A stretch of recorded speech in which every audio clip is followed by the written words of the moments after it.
Good morning, students. Let us continue with the next part of the chapter Motion in a Plane. In this chapter, we will discuss about a very important topic, that is triangle law of vector addition as well as parallelogram law of vector addition. Okay, so let us start. Analytic method of vector addition. What is the meaning of analytic? Analytic का मतलब होता है कि किसी भी चीज़ को हम समझते हैं स्टेप वाइज स्टेप, उसके पार्ट्स बनाकर। ठीक है, तो हमने यहाँ पे ट्रायंगल ऑफ वेक्टर एडिशन को स्टेप बाय स्टेप समझना है, यही एनालिटिक का मतलब होता है। ठीक है, तो according to this law, if two vectors are represented both in magnitude and direction by the adjacent sides of a triangle, then in same order, then their resultant is completely given in magnitude and direction by the closing side of the triangle taken in opposite order. ये पूरी statement है इसकी। ठीक है, तो आप इसको डायग्रामिकली कैसे समझोगे? ये देखो, दो वेक्टर्स हैं O P and P Q. ठीक है, ये एडजेसेंट साइड हुई ना। एडजेसेंट साइड क्या होती है? जो साथ वाली हो। तो इधर को वेक्टर गया ओ पी, इसकी डायरेक्शन इधर है। ये पी क्यू इधर गया, इसकी डायरेक्शन इधर है। मीन्स इनका ऑर्डर सेम है। ठीक है, इनका ऑर्डर दो वेक्टर्स का सेम है, और जो रिजल्टेंट होगा वो क्या होएगा? थर्ड साइड पर उसका जो डायरेक्शन होगी वो अपोजिट होगी। ठीक है, ये देखो ध्यान से, एक बार फिर ऐसे छोटा सा बना के दिखती हूँ। ये देखो, एक ये हो गया वेक्टर ओ पी, इधर को गया, इसकी डायरेक्शन इस तरफ। मीन्स ऑर्डर तो सेम है ना, पर ये जो रिजल्टेंट होगा वो ऐसे होगा, इसका जो होगा ये होगा अपोजिट। यदि सेम ऑर्डर होता तो क्या होना था? ऐसे ऐसे ऐसे ऐसे ऐसे ऐसे। ठीक है, पर ये क्या है? इसका इस तरफ डायरेक्शन, इसका इस तरफ, और इसका रिजल्टेंट का अपोजिट। ठीक है, यही उसकी जो स्टेटमेंट है triangle law of vector addition की। ठीक है, ये देखो क्या लिखा है, दोबारा फिर देख लो। According to this law, if two vectors are represented both in magnitude and direction by the adjacent sides of triangle. ये क्या है? इनकी एडजेसेंट साइड्स ऑफ ट्रायंगल, इनकी डायरेक्शन भी है, मैग्नीट्यूड भी है, और ऑर्डर सेम है। Then their resultant is completely given the magnitude and direction by the closing side of the triangle. अब ये ट्राइंगल को क्या कर रही है? क्लोजिंग। और कैसे? इन अपोजिट ऑर्डर में। ठीक है, समझ में आ गया? तो ये है हमारा ट्राइंगल ऑफ वेक्टर एडिशन। आप सिंपल एक एग्जांपल ले सकते हो कि मान लो एक कोई पर्सन है, वो यहाँ पे है। ठीक है, उसने इस पॉइंट पे पहुँचना है। ठीक है, पहले वो गया इधर को, फिर वो गया इधर को, है ना। यदि हमें डिस्टेंस मेज़र करनी है तो क्या करेंगे? पहले यहाँ से यहाँ मेज़र करेंगे, फिर यहाँ से यहाँ। ठीक है, अब यदि हमने डिस्प्लेसमेंट पढ़ा था shortest path between the two points, तो ये तो सीधा हो गया, ये शॉर्टेस्ट पाथ हो गया। इसका मतलब हमें डिस्प्लेसमेंट के लिए भी हम triangle law of vector addition use कर सकते हैं। ठीक है, ऐसे ही एक एग्जांपल मान लो कि बोट जा रही है। ठीक है, बोट जा रही है इस तरफ, और जो पानी का बहाव है उस बोट को इस तरफ लेके जा रहा है, इस तरफ। तो उसमें कितना डिस्प्लेसमेंट हुआ उस बोट में, तो ये कैसे बनेगा? हम कैसे triangle law of vector addition की हेल्प के साथ फाइंड आउट कर सकते हैं। ठीक है, सो एनालिटिक मेथड हमने स्टेप बाय स्टेप इसका फॉर्मूला डिराइव करना है। Let A and B are two vectors having same order. ठीक है, ऑर्डर सेम है। ऑर्डर समझ में है ना? ये एरो देखना है कि एरो अपोजिट तो नहीं, इधर गया फिर इधर चला गया। R is the resultant vector. Okay, so O P को क्या माना हमने? ए। पी क्यू को क्या माना? B. And O Q is equal to R. ठीक है, now we have to do some construction. From Q draw perpendicular Q N. किसके ऊपर? O P. और ओ पी को क्या किया? एक्सटेंड, बढ़ाकर। तो ये एंगल आ गया हमारा 90 डिग्री का। ठीक है, so consider angle Q O N, this is alpha, and angle Q P N, this is theta. From right angle triangle, it is right angle का symbol E D, angle triangle Q P N, छोटी सी ये triangle हमने ली अभी तक, ठीक है। इसमें देखो Q N upon P Q, ये क्या है इसका परपेंडिकुलर, ये बेस और ये हाइपोटेन्यूज होगा। तो Q N upon P Q क्या बनेगा, साइन थीटा। इसका मतलब क्यू एन कितना आया, पी क्यू मल्टीप्लाई हो जाएगा। अब पी क्यू की वैल्यू कितनी है हमारे पास, बी, ठीक है। ये ए माना था और ये बी माना था, तो ये आ गया क्यू एन की value B sine theta. Put it number 1, clear. Also फिर यही ट्राइंगल से हमने क्या देखना, P N upon P Q, P N upon P Q that is base upon hypotenuse that is cos theta. फिर P N P Q multiply हो जाएगा, P Q की वैल्यू कितनी है, अगेन बी, तो पी एन क्या आ गया, B cos theta. So Q N की वैल्यू बी साइन थीटा और पी एन की value B cos theta. Put it number 2। अब using Pythagoras theorem to triangle O Q N, अब हमने इस पूरी में डालनी है पाइथागोरस थ्योरम। पहले हमने सिर्फ ये छोटी ट्राइंगल यूज की, now we will use the whole triangle O Q N, ठीक है। तो ओ क्यू क्या है, it is a hypotenuse, O Q का square is equal to O N का स्क्वायर प्लस एन क्यू का स्क्वायर। और हमें पता है what is O N, O P plus P N. In place of ON, put OP plus PN, the square is plus NQ square. What is the value of OP? That is A. Put A. PN की value यहाँ से निकालो, निकाली है B cos theta का square plus NQ की value यहाँ से नंबर 1 से, that is B sin theta. Now just solve. It is a A plus B is a whole square means A square plus B square cos square theta plus 2AB cos theta plus यहाँ पे क्या हो गया, B square sine square theta, ठीक है। Using 1 and 2, क्या using, Q N की value put की और पी एन की वैल्यू पुट की हमने, क्यू एन या एन क्यू सेम चीज़ है, ठीक है। अब देखो ए स्क्वेयर, ये B square cos theta, B square sine square theta, we can take common, B square common लिया, cos square theta plus sine square theta and plus 2AB cos theta, clear. We know that very well, cos square theta plus sine square theta is equal to 1। इसका मतलब we have R square is equal to A square plus B square plus 2AB cos theta.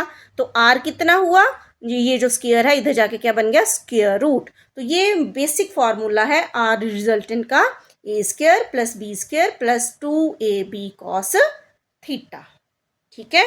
सो ये आपका triangle of vector addition. अब हमने direction find out करनी है। तो direction means ये जो रिजल्टेंट है इसकी डायरेक्शन कहाँ किस तरफ है, तो वो जो डायरेक्शन कौन बताएगा, ये एंगल अल्फा। हमें अल्फा पता चल जाए कि अल्फा कितना है, तो we can find the direction of the resultant, ठीक है। So come to the next page.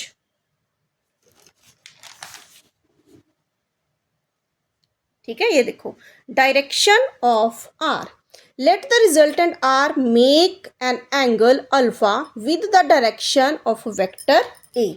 जैसे कि ये देखो फिगर, यहाँ से देख लो, अब क्या है फिगर, क्या ये जो रिजल्टेंट है वेक्टर ए के साथ कौन सा एंगल बना रहा है, अल्फा। तो टेंजेंट अल्फा क्या होता है, टेंजेंट है क्या, perpendicular upon base, that is Q N upon O N, Q N upon O N. अब Q N as it is, what is O N, O P plus P N. Put the value of Q N, B sine theta, O P is equal to A, then P N की value क्या निकाली थी हमने, B cos theta. तो alpha क्या आ गया, tangent उधर चला जाएगा, tangent inverse B sine theta upon A plus B cos theta.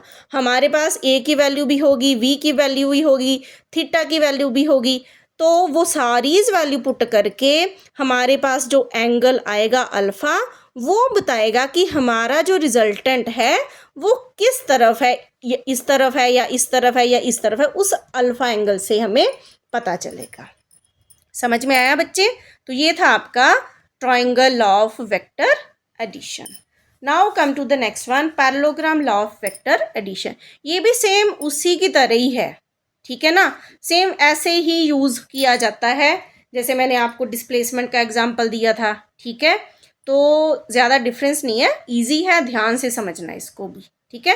पहले आप ये स्टेटमेंट देखो, स्टेटमेंट जैसे जैसे स्टेटमेंट है वैसे वैसे फिगर है, डायग्राम है, वो आप समझोगे, ठीक है. This law states that if two vectors are acting at an angle represented both in magnitude and direction by the two adjacent sides of a, it's a short form मैंने लिखा है ऐसे पैरेललोग्राम को, ठीक है, पैरेललोग्राम, पर आप exam में मत ऐसे लिखना, ठीक है. Adjacent sides of a parallelogram drawn from a point, then their resultant is completed given in magnitude and direction by the diagonal of parallelogram passing through the same point. क्या समझ में आया? दो हमने वेक्टर लिए, एक OP that is A and OQ that is B. ठीक है ना.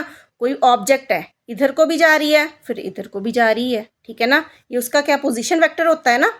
तो अब ये एडजेसेंट है, एडजेसेंट मीन्स होती है साथ वाली, मीन्स इसके तो ये अपोजिट है. हमने कौन सी लेनी है, एक पॉइंट से ही दो पोजीशन वेक्टर जो कि एडजेसेंट हों, तो उनका जो रिजल्टेंट होगा उसी पॉइंट से निकल कर जाएगा और एक पैरेललोग्राम की शेप में बनेगा. ठीक है. This law states that if two vectors are acting at an angle represented both in magnitude and direction by the two adjacent side of a parallelogram. अब ये देखो OP और OQ के बीच में एंगल क्या है, थीटा, और ये साइड्स क्या है, एडजेसेंट साइड्स. ठीक है. फिर their resultant is completed given in magnitude and direction, इसका डायरेक्शन भी है मैग्नीट्यूड भी है, इनका भी था. ठीक है. By the diagonal of a parallelogram passing through the same point. ठीक है. अब बाकी हमने क्या करनी है, कंस्ट्रक्शन. हमारे पास सिर्फ ये था OP और OQ, और हमें पता है कि इसका जो रिजल्टेंट है वो भी इसी पॉइंट से निकलेगा. तो we have to do some construction again, same वही जो ट्राइंगल ऑफ वेक्टर एडिशन में की थी.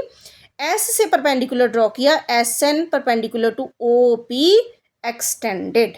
ठीक है. इन दो वेक्टर्स के बीच में तो हमने ले लिया था एंगल थीटा. ठीक है. अब OP के पैरेलल हमने QS की, ठीक है, और OQ के पैरेलल PS. फिर S से परपेंडिकुलर किया N, और ये जो रिजल्टेंट है वो वेक्टर A के साथ एंगल बना रहा है अल्फा. ठीक है. ये जो पूरे का पूरा एंगल है ये थीटा है, पर ये एंगल क्या है, अल्फा. और ये देखो ये अब पैरेलल है. ठीक है ना.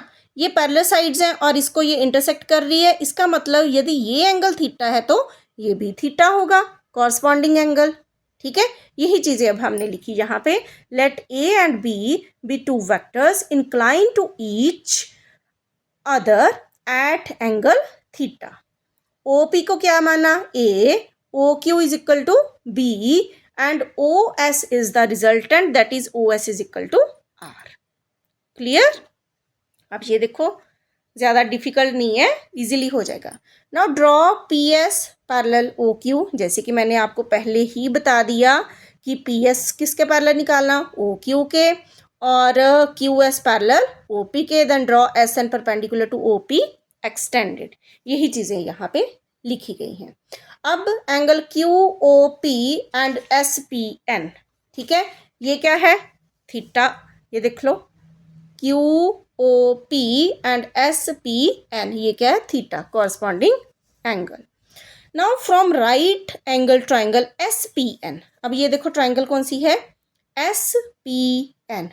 पिछली जो लास्ट टाइम हमने किया था वही SPN. अब यहाँ पे क्या है, PN upon PS means base upon hypotenuse that is cos theta.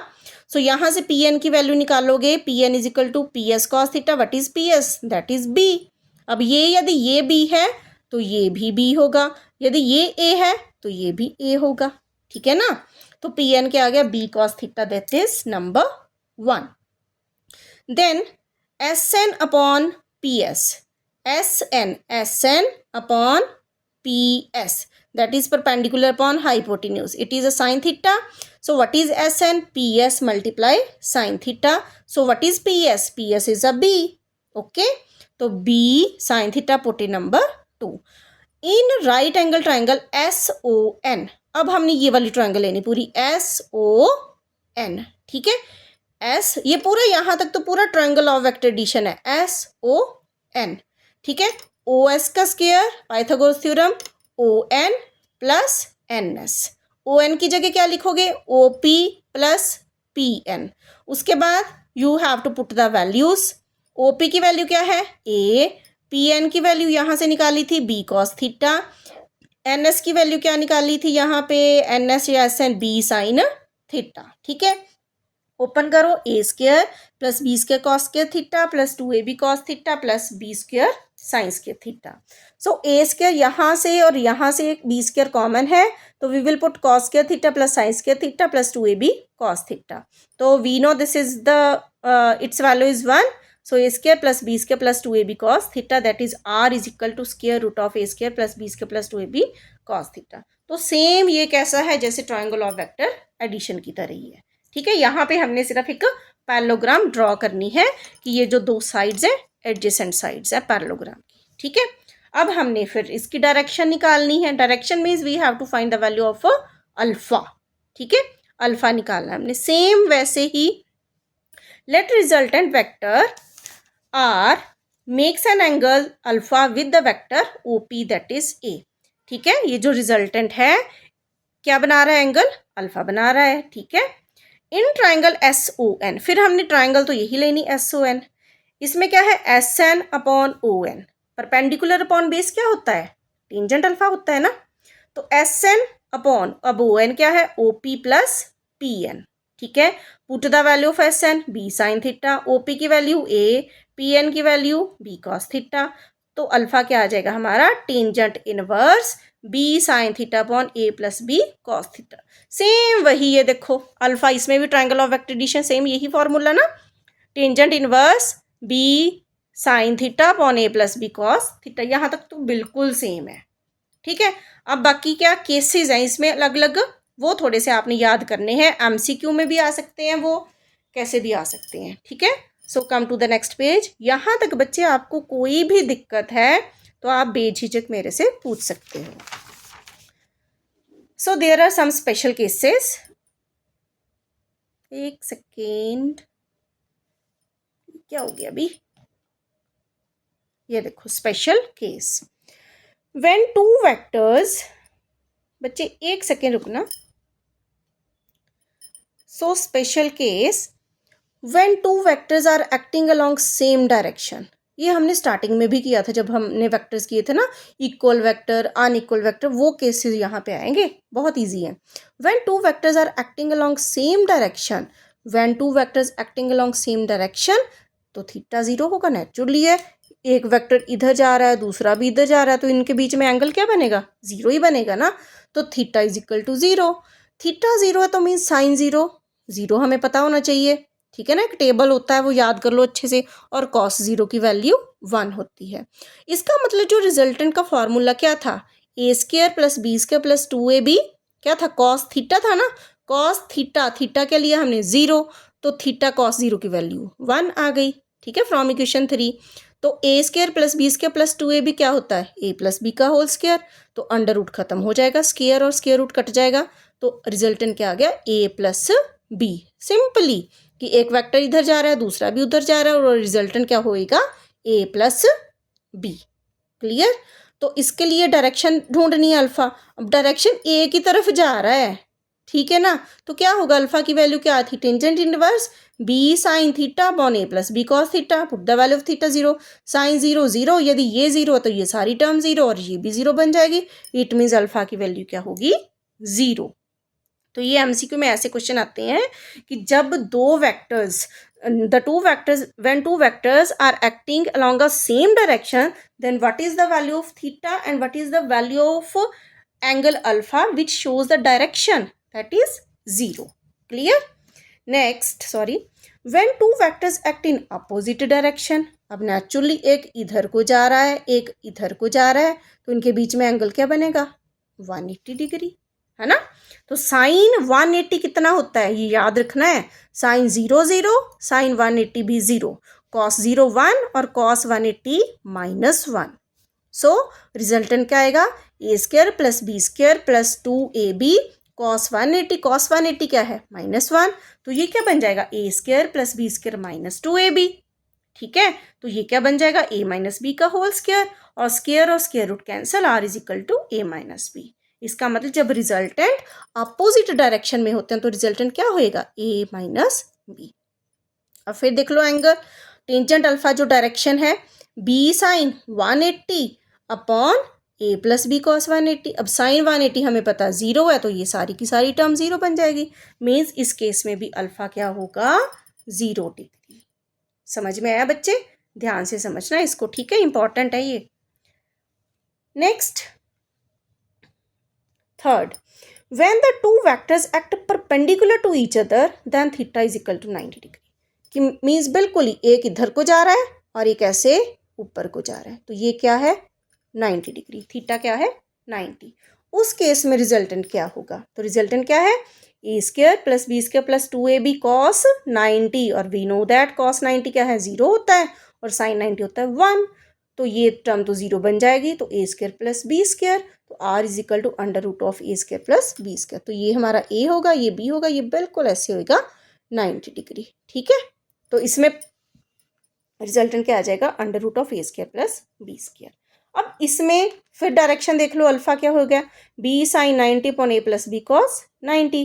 अब साइन 90 बी नो 1, तो बी लिख दिया, cos 90 0 means A plus B into 0, B upon A, तो अल्फा क्या आ गया, tangent inverse B upon A, that is alpha is equal to, यदि tangent inverse का रेसिप्रोकल क्या होता है कॉट, तो इसको टेंजेंट इनवर्स को सिंपली हम कॉट भी लिख सकते हैं, कॉट बी अपॉन ए। बाकियों में भी लिख सकते हो आप, यहाँ पे टेंजेंट इनवर्स की जगह कॉट भी लिख सकते हो, कॉट जो दूसरा है यहाँ पे तो 0 आ गई ना वैल्यू, ठीक है ना, तो उसमें भी टेंजेंट इनवर्स की जगह you can put the value cot. अब इसमें एक छोटा सा केस आगे फिर आ गया, यदि ए और बी दोनों वेक्टर जो है इनका मैग्नीट्यूड बिल्कुल सेम है, इधर भी 4 मीटर है इधर भी 4 मीटर है, तो क्या होगा, if A is equal to B और एंगल क्या है थीटा डिग्री, सॉरी 90 डिग्री, तो रिजल्टेंट क्या आएगा, under root of A square plus A square, B की जगह ए पुट कर दिया, under root two A square, तो अंडर रूट ए स्क्वायर था तो ये स्क्वायर रूट और ये खत्म हो गया, तो अंडर रूट टू ए, तो ये रिजल्टेंट होगा। ये बच्चे एमसीक्यू के लिए इंपॉर्टेंट क्वेश्चंस हैं ये, ठीक है, कब, जब एंगल 90 डिग्री का होगा और जो वेक्टर्स हैं उनका मैग्नीट्यूड सेम होगा, तो उनके बीच में जो रिजल्टेंट है that is under root two A. And tangent alpha क्या होएगा, टेंजेंट अल्फा क्या है B upon A, B upon A, तो हमें क्या है बी अपॉन ए क्या है इक्वल है ए अपॉन ए, ये 1 आ गया, तो टेंजेंट अल्फा क्या है, टेंजेंट अल्फा की वैल्यू 1, और टेंजेंट थीटा या टेंजेंट अल्फा 1 कब होता है, जब अल्फा की वैल्यू 45 डिग्री हो, मीन्स ये जो एंगल होगा 45 डिग्री होगा, किसके बीच में, ये वाला जो रिजल्टेंट होगा ना, रिजल्टेंट और इस वेक्टर के बीच में, ये भी 45 और ये भी 45। समझ में आ गया, ये था आपका basically parallelogram law of vector addition. Now come to subtraction of vectors. ये कितना टॉपिक है देख लेते हैं एक बार,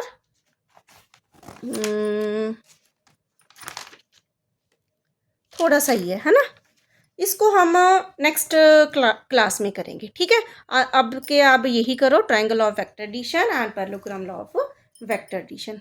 और बच्चों यदि आपको कोई भी दिक्कत आ रही है तो please ask me and kindly subscribe my channel, okay, then take care, bye bye.